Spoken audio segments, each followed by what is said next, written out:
we don't get along politically, can we get together online openly? And I think when you remove the incentive of attention and and attention equals money in the online space, like with that model, it makes those real conversations between real people difficult. And so it ends up becoming, like what is the hottest take that I can have that is, like the most politically charged and hateful or the most overwhelmingly joyful. So it's bad news and extreme happy, right? That's where I end up going viral, is on those extreme happy, like, oh my gosh, this is finally happening, because, like people like that, right? And algorithms love those things, but those aspects make it really hard. But that's where Midnight, like what I do is I bring people into voice chat, and obviously the majority of us here probably right now are all in agreement with some of the cultural issues that are happening, but that isn't to stop anybody who disagreed to come in and have a respectful discussion, because that's what's important. And I think voice chat helps out way more than like text or any kind of written, because you lose tone, and that's where things can come off sounding like they're this person's heartless, when it's like, no, I was just taking a crap and I responded on my phone, and then I was like, I've got other things that I'm doing. I'm not 100% invested in any one conversation. Whenever I'm on Twitter, I'm not invested in that one tweet like I would be like if we were hanging out at a bar. Like it's literally like, here's a passing thought or here's a quick response. And that's where a lot of the online drama kicks up.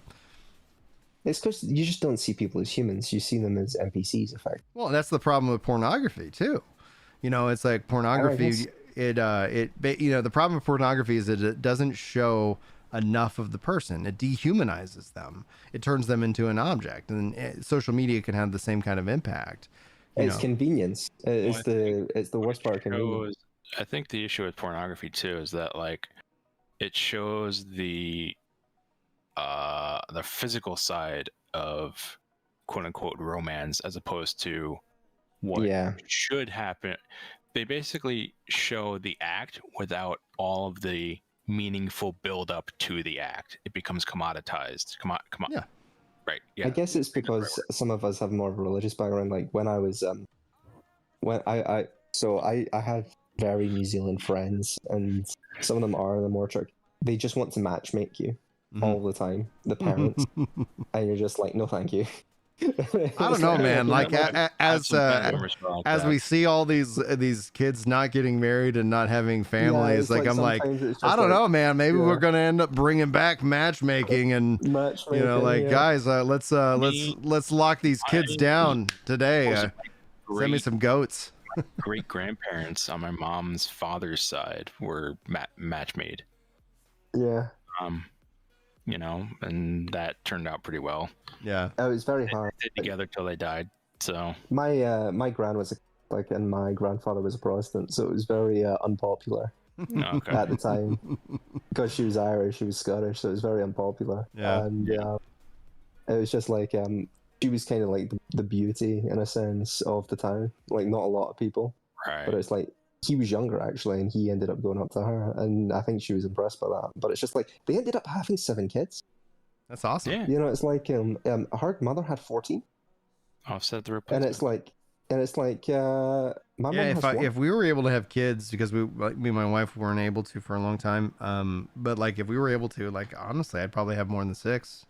And I think one of the things that does make me go like, oh, maybe I'm done, is just the fact that I'm 40. It's I would like 4, but 4's a good number. I think if I could afford more, I would. Most people say that. Like a lot of the people that I talk to that are like, how do you have 6 kids? It's like, dude, people drop stuff off at my door all the time, and I don't know why. It's like I don't think we buy clothes for the kids. Like I also tell my wife, I was like, God will provide.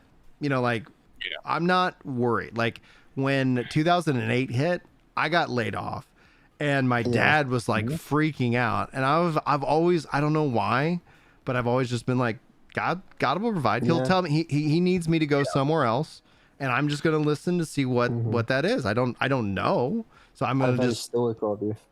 What's up? how very stoic. You're living in accordance with nature. Yeah, it's like, okay, this is what it is, Yeah. you know. And so it's like, you know, and I mean, at the time too, I was like, because I wasn't married, I was like, I got roommates. They pretty much pay the mortgage, you know, and it's like, I got some money and I got a severance. And so I was like, all right. And then what do I do? And so I just picked up some new coursework books, you know, brushed up on some of the new technology, and got a job that paid way more than the job that I lost like a month later. Like, and I'm like, okay. And not everybody obviously has that story. There's horror stories of people being unemployed for a very, very long time. But My dad. yeah, my dad was unemployed for a year. He was depressed and on the couch. I remember, like, he lost everything. So for those of you who don't know my story, like when I was 16, 17, I, like, growing up, we wanted for nothing, like had a nanny in the summer and we had a maid, and like, it's like, we were well to do. And then when we were 17, 16, lost everything, lost the house, you know, we were like getting evicted. And thankfully my mom found a trailer park that we were able to go move into. And yeah, my dad, he didn't work. My mom then picked up the thing, because she was a stay-at-home mom. And it was funny because it's like, your mom was a stay-at-home mom. It's like, she was a stay-at-home mom and I had a nanny. It's like, come on. I don't think people crazy. realize how much skill it takes to be a stay-at-home mother. Oh, it's insane. Yeah. It's impossible. It's an impossible job. And that's where it's like, I tell Julia, it's like, I want that, because it's like this, I want this for us. We're here with the kids. At some point, the kids aren't going to want to be around us. And I get that, right? Like, it was the same thing when I was a teenager. I was like, I want to go hang out with my friends and do all these other things. And it's like, at that point, like, if you want to go work or whatever, then okay. But if you don't, even at that point, like, let's just enjoy life. It's like, like, what's that extra stress going to actually give us? And we ran the numbers, and I'm sure there are careers that, that exist out there that the numbers don't change. But right now, the numbers as they exist would have her working for negative $5 an hour. So it's like, well, like, I don't want to throw $5 of an hour. Like, what's your time worth?